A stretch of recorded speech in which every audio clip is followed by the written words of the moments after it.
this is the time of year now where wrestling picks up for me too, because WrestleMania is around the corner. We're literally, 6 weeks away from WrestleMania, maybe 7 weeks from WrestleMania. And things are happening, man. Things are happening now. I mean, look, admittedly speaking, I have not been following the content as much as I did 2 years ago, even last year. Like I'm pretty much month to month at this point now. I have not watched AEW in ages, honestly. I don't watch WWE week to week. I do watch it on YouTube with the clips and stuff, but I don't watch their shows. I don't watch SmackDowns or Raws completely anymore. It's too much time, not enough time to watch it. I do watch the premium live events though, pay-per-views, want to call it, every month though. I do check in for those. Obviously, Royal Rumble came this past month, and then this week I think is the Elimination Chamber. But I'm kind of back in a little bit this right now. Obviously, WrestleMania season makes it easier, but I'm kind of back in now because we do have the return of The Rock. And yes, The Rock has come back a few times, of course, in the past. He came back even last year, the 09. But I'm more invested now, especially because The Rock now is a bad guy again, a heel. And this is kind of cool because this kind of came naturally.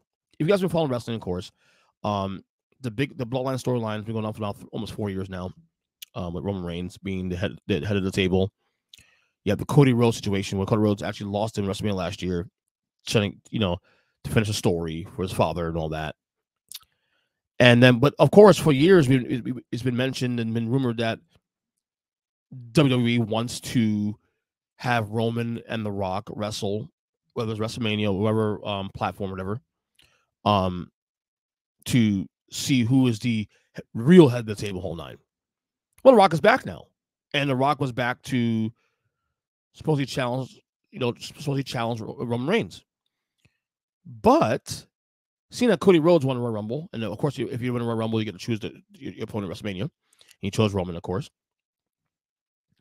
The crowd, now, mind you, this is a scripted thing. This is a scripted situation. So, but the crowd in real time, in real life, ain't feeling the Rock Roman thing. The crowd in real life wants Cody. Now, this is a divide a little bit, but I would dare say it's more 60-40, maybe even 70-30, honestly, that more people want Cody to face Roman and win the title than The Rock. So what's happened now, this has forced WWE writers to try to flip the script a little bit now. And in turn, this has now created a situation now where The Rock has gone from the babyface, feel-good guy, Hollywood star, but everybody loves him now, to now back to the heel, back to the bad guy. We haven't seen a heel Rock in WWE in 20 years. The last time we saw The Rock as a bad guy was in 2003 when he was Hollywood Rock. Before he went away for, was it 8 years? I think he went away for 8 years after 2004. And this, to me, is made for compelling television now, for this product now. Like, it's so compelling now that I'm looking forward to watching the build of WrestleMania than WrestleMania itself. Like, right now, the match still stands. It's going to be Cody against Roman at WrestleMania. But who knows what changes between now and then. So I'm excited about heel Rock. Here's a clip. I'm going to play right now. A clip of The Rock right now currently. From, I think it's last week, I believe. I'm going to bring up here real quick on the YouTube side. If you follow me on YouTube, of course, youtube.com/ErnestChristian. You can see the video here. I'm going to play here. This is a little bit of a clip of The Rock heel right now. Some clips from last week's SmackDown. You broke the all-time record for the largest gathering of trailer park trash The Rock has ever seen. Now, if you didn't like that, you're going to love this. Finally, your life has meaning.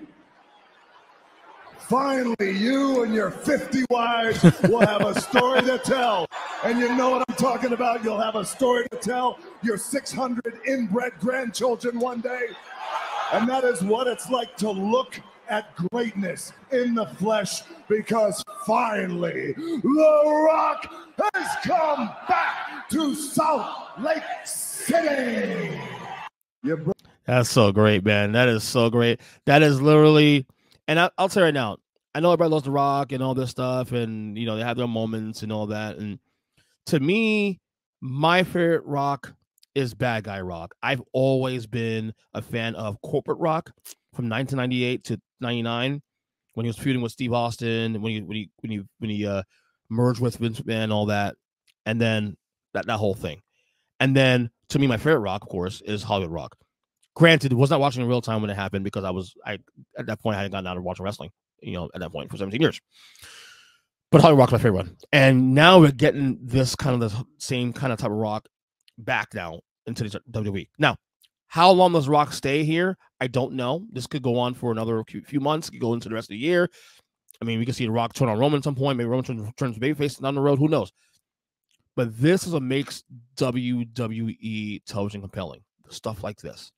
And then it's natural because the crowd wants Cody as the guy, not The Rock, to face Roman. They want Cody to be the guy to finish the story and beat Roman. It's natural.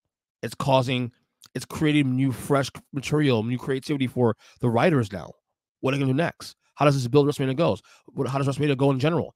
Does this thing have legs beyond, WrestleMania? This whole story? Who knows? But I'm just glad The Rock is back. And not only glad The Rock is back, got tired of the babyface Rock, honestly. The same guy, positive guy. I like The Rock insulting the fans and insulting people. That's where he made his mark, to be honest with you, as a heel. So, yeah, very excited about that. And like I said, I'm now watching. I'm locked in now, especially to with this storyline. All right.